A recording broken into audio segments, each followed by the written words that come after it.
शुभ सकाळ मंडळी. नवीन दिवसाची नवीन सुरुवात. 2-4 दिवसापासून ना आमच्या भागामध्ये इतकं पावसाचं वातावरण आहे. सकाळचे 11-12 वाजले तरी सुद्धा असं वाटते की सकाळच आहे. पावसाच्या वातावरणामुळे काही काही भागामध्ये पाऊस सुद्धा आला. आम्ही राहतो त्या ठिकाणी पण असा बारीक बारीक ठिपके पडले, पण असा जास्त नाही झाला, पण वारा वगैरे झाला. आणि उरलेला रात्रीचा भात होता, त्याच्या मी 2 भाकऱ्या टाकल्या. खूप छान लागते. गव्हाच्या पिठामध्ये भात कालवून घ्यायचं, तिखट मीठ हळद हे सगळं चवीनुसार टाकायचं, पीठ मळून घ्यायचं आणि तव्यावरती पातळ पातळ अशा भाकऱ्या थापून घ्यायच्या, तेल लावून. खूप छान वाटतात. बऱ्याच दिवसातून रुद्रांशने डोश्याची फरमाईश केली होती, तर त्याला डोसे बनवून दिले.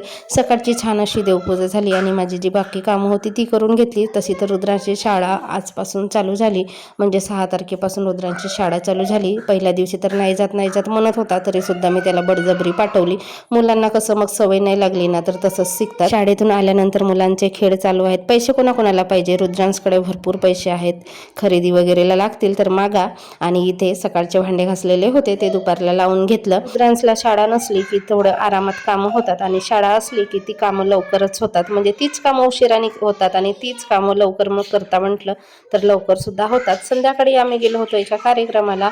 आमच्याच आदिवासी कास्टचं लग्न होतं, तिथे गेलो होतो आणि इतकी छान अशी मांजरी होती. मांडवाच्या दिवशी आमच्याकडे ना रात्रभर मांजरी नाच नाचला जातो. ते पण एक विशिष्ट प्रकारचे वाद्य असतात आणि इतके ते वाद्य छान वाजतात की चांगल्या चांगल्या लोकांना नाचायचा मोह आवरता येत नाही. आणि इतक्या भारी भारी स्टेप लावल्या होत्या त्यांनी की नाच पाहूनच माणूस दंग राहतो. तर आम्ही 1:30 वाजेपर्यंत तिथेच नाच बघितला आणि शूटिंग करायला काही जमलं नाही, थोडंफार केलं होतं.